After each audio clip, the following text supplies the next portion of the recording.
사무엘상 20장 12절로 17절 말씀으로 하나님 백성의 신의라는 제목으로 하나님의 말씀을 선포하도록 하겠습니다. 우리 한번 말씀의 제목을 큰 소리로 한번 같이 읽어봅니다. 시작. 하나님 백성의 신의. 신의라는 말은 믿음과 의리라는 뜻을 가지고 있습니다. 예수 그리스도를 믿는 저와 여러분들은 주의 종이 되었건 또 성도건 또 여러분 직분을 가졌건 갖지 아니었건 모두가 다 하나님을 향하여 나가는 자들이죠. 이렇게 하나님을 향하여 나가는 저와 여러분은 어쩌면 숙명과 같습니다. 생사고락을 영원한까지 하나님 앞에 이르기까지 영원토록 함께해야 될 존재이기 때문에 그렇습니다. 세상에서도 의리가 있는 사람이란 말을 우리는 종종 사용하고 의리가 있는 사람을 우리는 신뢰를 하게 되는 거죠. 그럼 예수 그리스도를 믿는 사람들은 그러한 믿음과 의리가 없느냐 하는 것입니다. 세상 사람 못지않은, 아니 세상 사람들이 이야기하는 그 의리를 뛰어넘는 아주 위대한 의리가 저와 여러분 가운데 있어야 될 줄 믿습니다. 그래서 우리는 의리가 있는 신앙인이요 또 하나님의 백성이죠. 이렇게 성도들 간에 의리가 있어야 되는 것은 물론이지만 또한 하나님과 나와의 관계 속에서도 믿음 안에서 의리가 있어야 될 줄 믿습니다. 하나님께서 우리에게 무한한 은혜를 베푸셨으면 그 은혜에 감사해서 보답할 수 있는 반응이 저와 여러분 가운데 삶 가운데 있다면 바로 하나님 앞에 의를 지키는 자로서 하나님 앞에 보여줄 수 있는 거죠. 이렇게 믿음의 삶을 살고 있는 저와 여러분은 하나님을 향한 의리, 또 믿음 안에 같이 있는 공동체 간의 의리가 있어서 세상 사람들이 볼 때에 저러한 믿음과 의로움 가운데 사는 이들이 없구나라고 하면서 부러워하고 우리를 닮아가야 될 줄 믿습니다. 이것이 바로 그리스도인이라고 말할 수 있는 거죠. 우리가 자녀를 키우면서 종종 보면 어떻습니까? 우리 어린이 점점 그 친구들을 사귀게 되면 부모의 말보다도 친구 간의 의리를 중요하게 여기지 않습니까? 부모 말은 안 들어요. 그런데 친구들 말이라면, 의리라면 물불을 가지지 않고 의리를 지키려고 하는 모습을 우리는 볼 수 있습니다. 이런 의리는 때로는 죽음을 불사하기도 하죠. 그리고 또 자신의 인생을 포기하기도 하며, 그리고 자신의 손해를 기꺼이 감수하는 그런 의리를 지키는 사람들을 볼 수 있습니다. 우리가 그 얼마 전에 아주 훌륭한 사람이라고 말해야 될지 모르겠지만 전 대통령이 있을 때에 중앙정보부장이었던 누구입니까? 장세동이라고 하는 분이 계세요. 지금도 살아계시나 모르겠어요. 그분이 그 전두환 대통령과의 그 의리를 아주 굳건히 지켜서 세간에는 이 장세동이라는 분을 굉장히 아주 의로운 훌륭한 사람이다라고 이렇게 세간에 말이 돌기도 하였습니다. 정말 그가 중앙정보부장을 지내면서도 수많은 말들이 있으면서 한마디도 하지 않더라고요. 한마디도 그가 매스컴에 입에 올리는 것을 보지 못하였습니다. 정말 의리 있는 사람임에 틀림이 없는 것 같아요. 그러나 세상에 있는 의리라고 하는 것은 우리가 세상을 살아가면서 지키는 것이 좋은 것이기도 하지만 어떻게 보면 옳고 그름을 어떻게 떠난 모습들을 우리가 볼 수 있습니다. 그리고 그런 의미는 사실은 우리 인생에서 아무런 도움이 되지 않습니다. 그러나 저와 여러분들이 가지고 있는 하나님을 향한 의리와 그 믿음의 공동체 안에서 이제 영원토록 함께할 자들 간의 의리라고 하는 것은 세상 사람들이 지키는 그 의리와는 전혀 다른 모습을 볼 수 있습니다. 오늘 이렇게 새삼스럽게 의리라고 하는 말을 또 신이라고 하는 말을 들고 말씀을 하실까? 오늘 본 말씀에 등장하는 인물 가운데 요나단이라고 하는 인물이 있기 때문에 그렇습니다. 그 요나단과 다윗의 이야기를 하기 전에 지난 시간에 하나님의 영이 함께하였던 다윗과 하나님의 영이 떠남으로 인하여서 그 빈자리를 차지하고 있는 악한 영에 의하여서 살아가는 다윗과 사울의 이야기를 비교해서 말씀을 드렸습니다. 우리는 그냥 사는 것이 아니라 우리 안에는 저와 여러분의 생명을 이끌어가는 영이 우리 가운데 있습니다. 하나님에 의해서 사는 자라고 하는 것은 하나님의 영이 우리 가운데 임하셔서 우리를 주장하신다는 말씀이 됩니다. 그러면 하나님을 안 믿는 사람들은 그들에게 영이 없느냐? 아니죠. 그들에게도 그들을 주장하는 영이 있습니다. 하나님을 만나지 못한 모든 사람들은 세상의 주관자인 영에 의하여서 이끌림을 당하고 살아가고 있습니다. 이것을 영적인 세계라고 말하고 있고 세상이 가르쳐주지 않는 이야기를 성경에서 말하고 있습니다.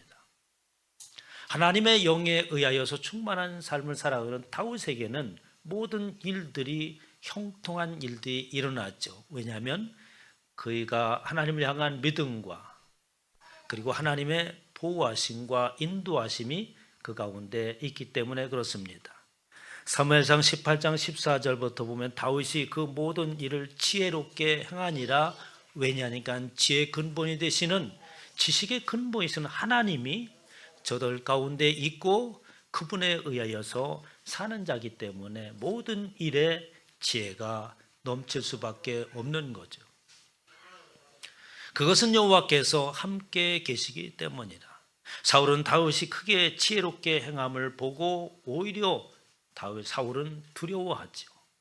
전쟁이 일어날 때마다 여호와 하나님께서 앞서 나가시니 모든 전쟁 가운데서 승리하였습니다. 여호와 하나님의 영이 임하면 형통한 줄로 믿으시기 바랍니다.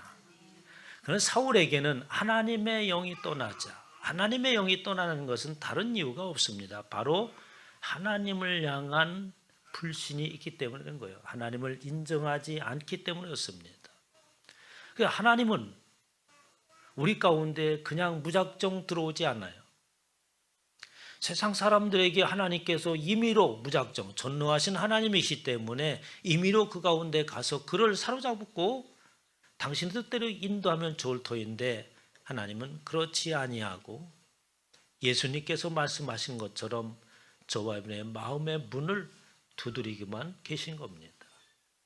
그래서 우리가 그 소리를 듣고 우리의 마음의 문을 열 때까지 기다리시는 분이 하나님이신 분이시죠. 이렇게 사울은 여호와 하나님에 대한 불신으로 인하여서 그 빈자리를 악한 영이 사로잡게 됩니다. 사울이 손에 단창을 가지고 그의 집에 앉았을 때에 여호와께서 부르시는 악한 영이 그 안에 접하였다라고 얘기합니다. 이렇게 악한 영이 들어오자 그 악한 영의 속성에 따라서 사람들은 반응을 하게 되었습니다. 먼저 세상에 대한 두려움이 그 가운데 나타나게 되었던 거죠.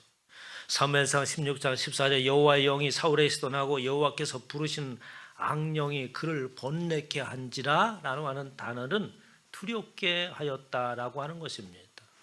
여러분 모든 사람들은 세상을 살아갈 때에 두려움 속에서 살아가죠. 어떤 사람이 말하기에 목사님 저는 그런 두려움이 없습니다. 담대하게 세상을 살아갑니다 라고 말할 수 있는 사람이 혹이라도 있는지 모르겠지만 그러나 그도 그 안에 감추고 있는 아주 치명적인 두려움이 그 안에 존재하고 있습니다.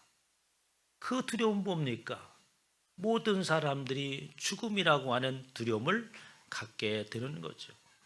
이런 두려움을 떨쳐버릴 수가 없고 오히려 사랑해야 될 그리고 자기 앞에 신하로서 능력을 가진 그를 통하여서 자기의 권위를 높일 수 있는 그 상대를 오히려 두려워하는 마음으로 대하기 시작을 합니다. 그래서 다윗을 오히려 죽이려고 하는 것이죠. 이렇게 사단의 영이요 세상의 영이요 악한 영이 다 동일한 영입니다. 그 영이 우리 가운데 오게 되면 우리는 하나님께서 세우신 그 질서가 무너지게 되었습니다. 바로 우리 가운데 혼돈과 공황과 흑암이, 어둠이 우리를 지배하고 있기 때문에 그런 것입니다. 혼돈과 또 공허함과 어둠이 우리를 지배하고 있다면 우리는 어떻게 세상을 살아가면서 희망이 없는 삶을 살아갈 수밖에 없는 거죠. 막연한 소망을 가지고 세상을 살아가지만 우리 모두의 결과는 희망이 없는 결과가 우리 앞에 놓여 있는 것을 볼 수 있습니다. 이러한 세상을, 이러한 사람들을 하나님께서 품으시고 그들에게 하나님의 영을 부어주시기를 하나님께서는 간절히 소망을 하십니다. 이사야서 32장 15절 마침내 우에서부터 영을 우에게 부어주시리니 라고 하면서 하나님께서는 저와 여러분 모두에게 하나님의 영을 부어주시고 그 하나님의 영에 의하여서 승리하는 삶을 살기를 원하십니다. 고린도전서 12장 8절부터 보면 어떤 사람에게는 성령으로 말미암아 하나님의 영으로 말미암아 지혜의 말씀을, 어떤 사람에게는 성령 하나님의 영으로 인해서 지식의 말씀을, 어떤 사람에게는 하나님의 영 성령으로 인해서 믿음을, 어떤 사람에게는 성령으로 인해서 몸 고치는 은사를, 모든 사람들에게 하나님께서는 이렇게 부어주심으로 말미암아 세상에서 승리하고 하나님의 백성으로 살기를 소망하시는 것이 하나님의 뜻이었습니다. 하나님의 영이 충만히 임함으로 인하여서 주 안에서 형통한 삶을 사시기를 주님의 이름으로 축원합니다. 이제 이야기가 다윗과 요나단에 대해서 이야기를 시작을 합니다. 이 요나단이라고 인물을 참 그 이름을 들을 때마다 애틋하고 또 가슴이 저리고 참 안타깝다라는 생각이 들어요. 바로 요나단이라고 하는 것은 사울 왕의 아들입니다. 사울 왕은 하나님을 떠나고 하나님의 영이 없는 상황 가운데 살아가는 자지만, 그러나 그 아버지의 아들인 요나단은 하나님에 의해서 사는 자였어요. 그리고 아주 용맹한 자였습니다. 그리고 또한 다윗을 바라볼 때에 바로 다윗이라고 하는 인물이 어떠한 사람인가를 알아본 것이 바로 요나단입니다. 아주 훌륭한 왕의 아들은 뭡니까? 이제 이스라엘의 제2인자요 차기의 왕이 되어질 사람인 거예요. 사무엘상 14장 6절에 보면 요나단이 자기의 무기를 든 소년에게 이르되 우리가 이 할례 받지 않은 자들에게로 건너가자라고 하면서 블레셋과 전쟁이 있을 때에 단신으로 무기를 드는 신하 한 사람만 데리고 블레셋 진영에 들어가잖아요. 그 블레셋 진영에 들어갈 때 그가 하는 이야기가 있습니다. 저 할례 받지 않은 자로 가자. 여호와의 구원은 사람이 많고 적음에 있지 않다라고 하면서 단신으로 블레셋 진영을 향하여서 나가서 블레셋 그 진영을 아주 완전히 휘틀어 놓습니다. 바로 전쟁의 기승을 잡는 계기가 된 거죠. 이렇게 용맹무쌍한 자였습니다. 사무엘상 14장 24절에 보면 이날에 이스라엘 백성이 피곤하였으니 이는 사울이 백성에게 맹세시켜 경고하여 이르기를 이제 기선을 잡은 이스라엘 백성들이 블레셋을 향하여서 돌진하고 이스라엘 백성들은 끝없이 블레셋 군사들을 추격하면서 나갑니다. 그런데 그 전쟁이 얼마나 치열하고 오랜 시간을 끌었던지 그 추격하고 이기는 이스라엘 백성도 지쳐 있는 거예요. 그래서 이스라엘 백성들이 뭔가를 먹어야 될 터인데 이 사울 왕은 하나님의 영이 떠나자 그에게는 지혜가 있는 것이 아니라 오직 자기가 하고자 하는 목표만이 앞서 있고 그 목적을 이루기 위해서 어떻게 백성들을 돌아보지 않는 거예요. 그래서 이렇게 맹세하고 명령을 합니다. 저 원수 블레셋을 완전히 무찌르기까지 어느 한 사람도 음식을 입에 대면 저주를 받을지니라 라고 하는 거예요. 이스라엘 백성들이 전쟁에 승리하여서 피곤할 때까지 적군을 물리치며 나갈 때에 저들에게도 먹을 것이 있어야 되잖아요. 그런데 이 사울 왕은 자기가 이루자는 목표를 이루기 위하여서 어떻습니까? 음식을 못 먹게 합니다. 너희들이 저 블레셋을 완전히 무찌르면 입에 어떤 것도 되지 못한다. 그 얘기입니다. 내 원수에게 보복하는 때까지 아무 음식물이든지 먹는 사람은 저주를 받을지어다 하였습니다라고 하면서 이스라엘 백성들이 기진맥진한 이유를 말하고 있는 거예요. 그때 요나단이 그 얘기를 듣습니다. 요나단이 이르되 내 아버지께서 이 땅을 곤란하게 하셨도다. 보라, 내가 이 꿀을 조금 맛봤고 내 눈이 이렇게 밝아졌거든 라고 하면서 전쟁을 하다가 그 꿀벌집을 발견한 거예요.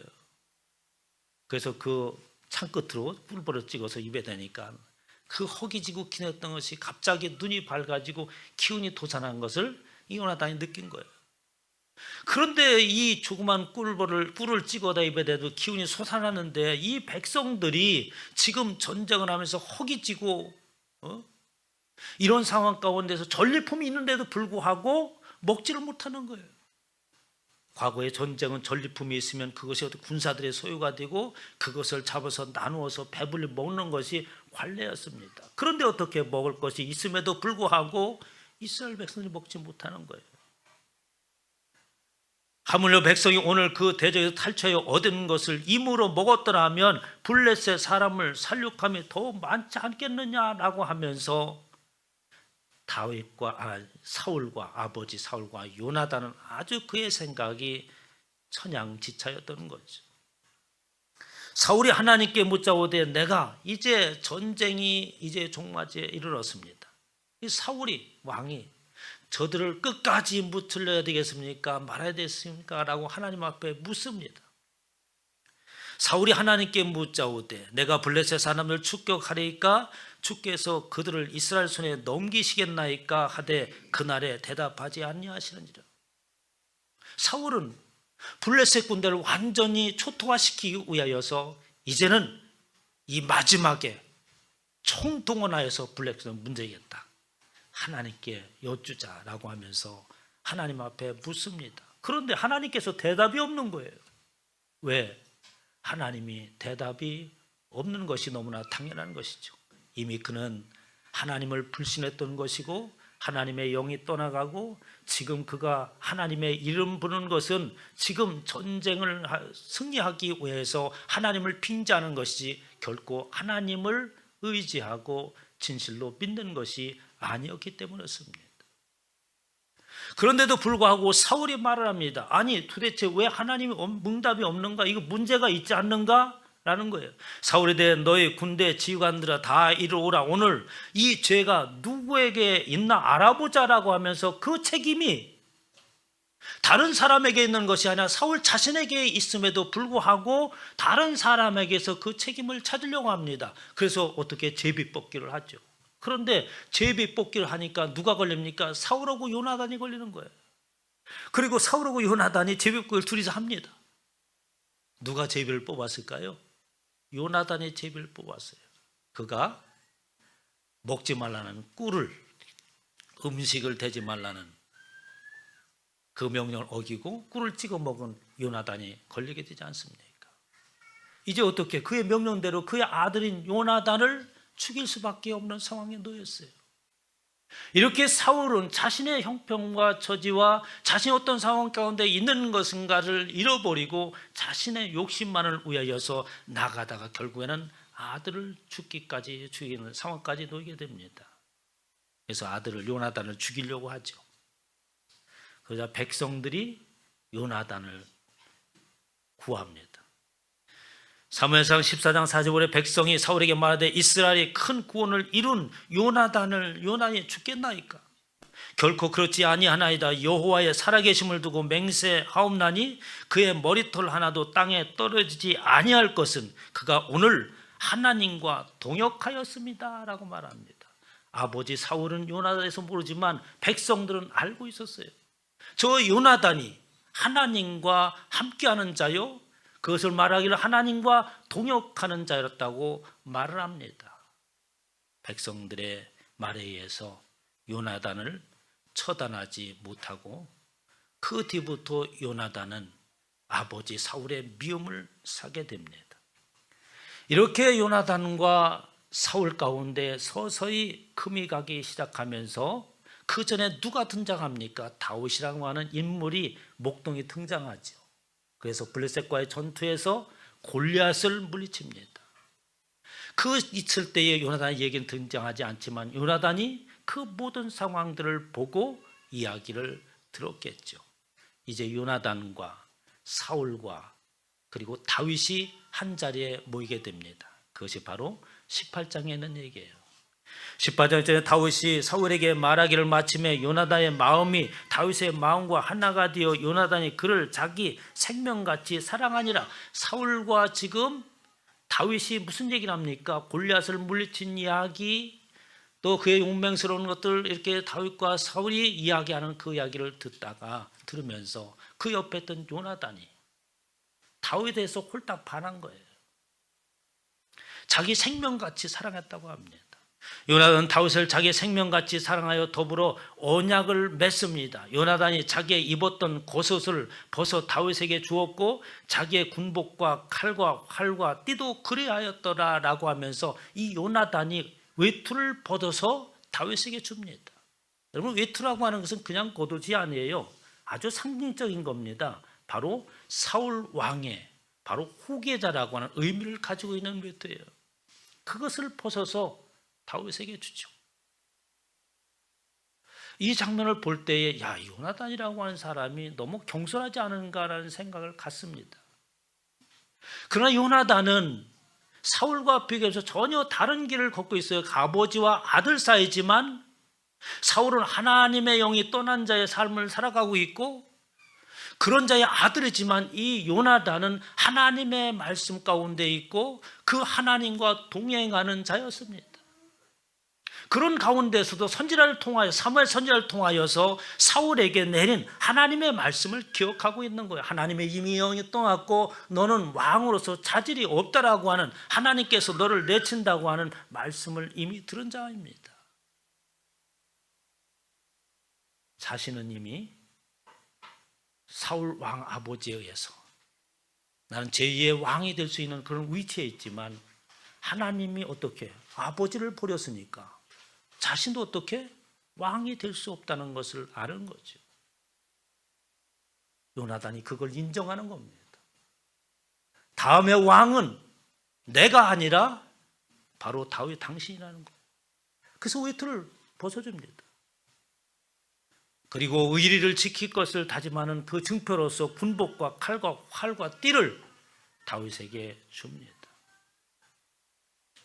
그때부터 이제 다윗의 질투는 아주 불같이 일어나죠. 사무엘상 19장 4절 요나단이 그의 아버지 사울에게 다윗을 칭찬하여 이르되 그가 자기 생명을 아끼지 아니하고 블레셋 사람을 죽였고 여호와께서는 온 이스라엘 외에 큰 구원을 이루셨으므로 왕이 이를 보고 기뻐하셨거늘 라고 하면서 사울이 다윗을 죽이려고 할 때마다 요나단이 가서 얘기해요. 아버지 어떻게 이럴 수 있습니까? 다윗이 전쟁이 있을 때마다 이 나라를 위해서 왕을 위해서 자신의 모든 것을 바쳐서 싸워나간 그 다윗을 어떻게 죽일 수 있습니까? 라고 하면서 간언을 하고 또 위기의 때마다 요나단이 다윗을 구출해 냅니다. 오늘 말씀이 그 얘기입니다. 오늘 14절부터 한번 볼까요? 14절 한번 같이 한번 읽습니다. 시작. 너는 내가 사는 날 동안에 여호와의 인자하심을 내게 베풀어 나를 죽지 않게 할 뿐 아니라 이 이야기는 다윗이 하는 이야기가 아니에요. 요나단이 하는 얘기입니다. 사울 왕이 다윗을 이번엔 틀림없이 죽여버리고 말겠다. 아주 작심을 했습니다. 그래서 요나단이 다윗을 구하기로 결심을 하죠. 그리고 나서 다윗에게 하는 이야기입니다. 다윗 너는 내가 사는 날 동안에 여호와의 인자하심을 내게 베풀어서 나를 죽지 않게 해다오. 안타깝게도 요나단은 다윗이 왕이 되기 전에 죽습니다. 그러면서 15절에 또 이렇게 말해요. 여호와께서 너 다윗의 대적을 지면에서 다 끊어버리신 때에도 너는 내 인자함을 내 집에서 영원히 끊어버리지 말라. 당시는 어떻습니까? 이 왕조가 바뀌게 되면 어때요? 왕조라고 하는 것은 뭐냐면 이 씨가 왕권을 잡고 있었는데 김 씨가 왕권을 잡은 거예요. 이씨가 왕권을 잡으면 그 후에 계속해서 대를 이어서 어떻게 복락을 누리는 거지만 이 왕조가 바뀌게 되면 어떻습니까? 먼저 선대의 왕이었던 모든 족속들은 다 죽여버립니다. 그게 관례예요. 그래서 요나단이 그걸 알고 내가 왕이 되면 내 인장을 내 집에서 영원히 끊어버리지 말아달라. 이에 요나단이 다윗의 집과 언약하기를 여호와께서는 다윗의 대적들을 치실지어다. 다윗에 대한 요나단의 사랑이 그를 다시 맹세하게 하였으니 이는 자기 생명을 사랑함같이 그를 사랑하였더라. 그래서 둘이 맹약을 맺습니다. 그래, 내가 왕이 되면 내 후손을 내가 보호해 줄게. 그것을 요구를 하죠. 그러면서 이제 20장에 요나단과 다윗이 이별을 합니다. 20장 4절에 보면 요나단이 그의 무기를 아이에게 주며 이르되 이것을 가지고 성읍으로 가라 하니 아이가 가매 다윗이 곧 바위 남쪽에 일어나서 땅에 엎드려 3번 절한 후에, 그것은 뭐냐면 요나단이 신호를 보낸 거, 활을 쏴서.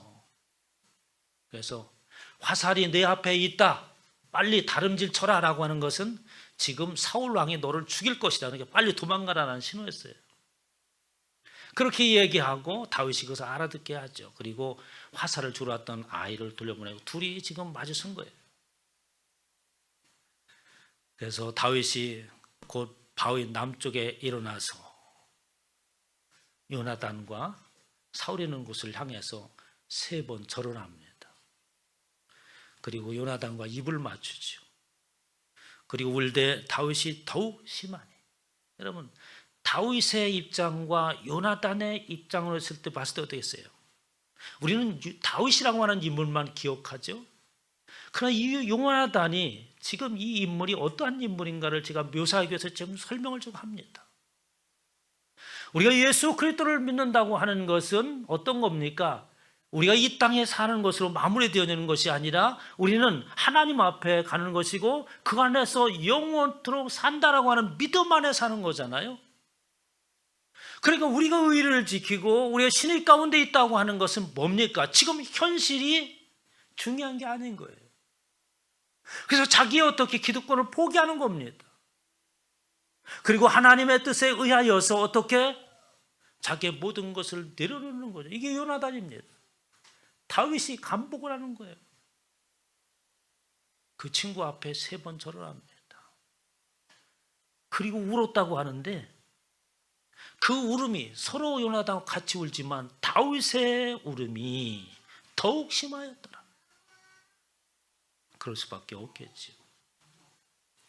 요나단이 다윗에게 이르되 평안히 가라. 우리 두 사람이 여호와의 이름으로 맹세하여 이르기를 여호와께서 영원히 너와 나 사이에 계시고 내 자손과 내 자손 사이에 계시려 하였느니라 하니 다윗은 일어나 떠나고 요나단은 성읍으로 가니라. 그리고 전쟁에서 요나단이 죽습니다. 그리고 마지막 전쟁에서 사울과 요나단이 함께 죽어요. 그때에 다윗이 시를 짓습니다. 그걸 다윗의 애가라고 해요. 그 시의 내용을 보면 얼마나 구구절절한지 이 요나단의 친구,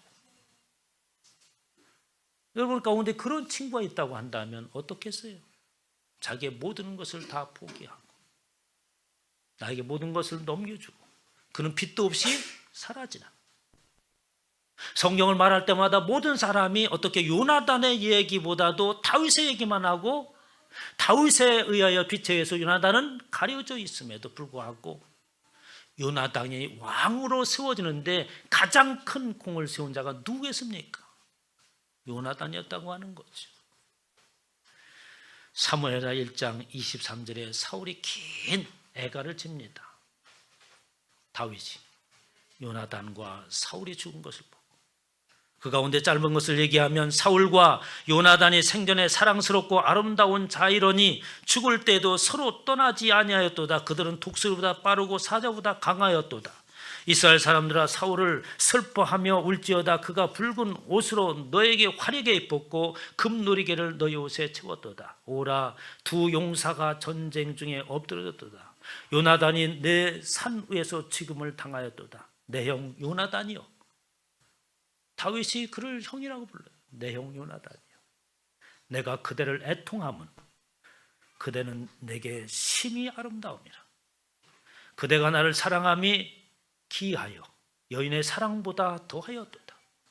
오라, 두 용사가 엎드려졌으며 싸우는 무기가 망하였도다 라고 하면서 이 요나단의 죽음을 아주 애통해합니다. 사랑하는 성도 여러분, 다윗과 요나단은 이 땅에 사는 것이 다라고 생각하지 않은 믿음 안에서 나온 행동들입니다.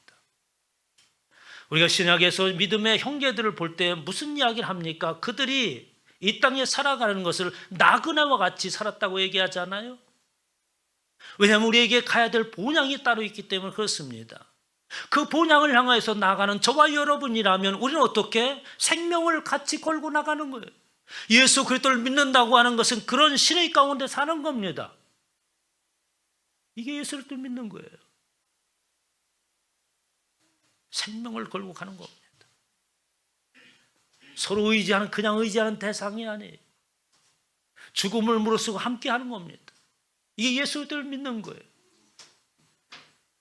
그런데 어떻게 된 건지 말씀이 좀 마음에 안 든다고 가버리고 또 만일 가서 티격태격하고 싸우고 누구 때문에 교회 안 나온다고, 도대체 예수 그리스도를 믿는다는 그 의미를 어디에 두는지 알지 못하고 우리가 신앙생활을 한다면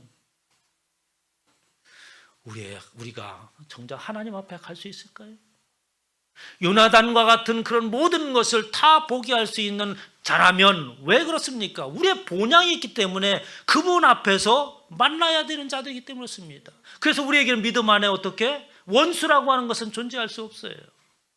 모두가 다 긍휼을 베푸고 모두가 다 품어야 될 생각, 모두가 다 그럴 수 있어.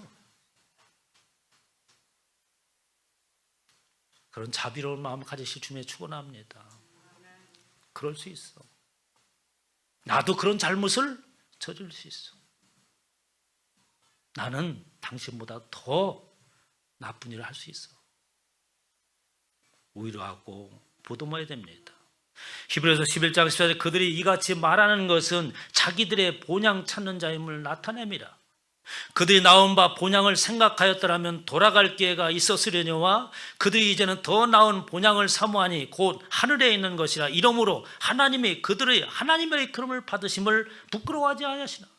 여러분, 하나님이 우리의 하나님이라고 하는 것을 어떤 때는 하나님이 아주 부끄러워할 때가 있을 것 같아요. 아니, 제가 나보고 아버지라고 그랬는데 정말 창피해 죽겠네. 어? 제가 나보고 아버지라고 하는데 쟤 좀 안 봤으면 좋겠어. 나보고 하나님이라고 자꾸 쫓아다니는데 안 봤으면 좋겠어. 하나님 이럴 때도 있을 것 같아. 우리의 삶의 모습을 보면. 그런데 어떻게 이 땅에 있는 것에 국한하지 아니하고 하나님 나라의 그 본향을 내어 나가는 그들을 향해서 하나님께서 말하기를 저들이 나를 하나님이라고 부르는 것을 부끄러워하지 않겠다. 흠이 없어서 부끄러워하지 않겠다고 하는 말이 아니에요. 흠이 있지만 나는 결코 부끄러워하지 않겠다. 거룩하지 않고 죄가 많은 그러한 상황 가운데 있지만 내가 저들이 하나님이라고 하는 그 소리를 듣기를 기뻐하겠다는 말인 거죠. 여러분, 우리의 삶 가운데 믿음이 있다면 하나님을 향한 의리가 있으시길 주님의 축원합니다. 우리에게 참다운 믿음이 있다면 믿음 안에는 공동체 우리 형제자매들 향한 참다운 의리가 있기를 주님의 축원합니다. 우리는 영원한 그날까지 함께 가는 자들이기 때문에 그렇습니다. 이런 믿음 안에서 승리하시기를 주님의 이름으로 축원합니다. 하나님, 주께서 사랑하는 귀한 권속들입니다. 우리는 이 땅에 사는 것이 다가 아니라 영원한 하나님의 나라에 이르기까지 나아가는 자기에 믿음 안에서 서로 위로하고 사랑하게 하여 주시옵소서. 믿음 안에서 서로 의리를 지키게 하시고 하나님과의 의리를 지켜나가는 귀한 권속들이 되어서 승리 있게 하여 주시옵소서.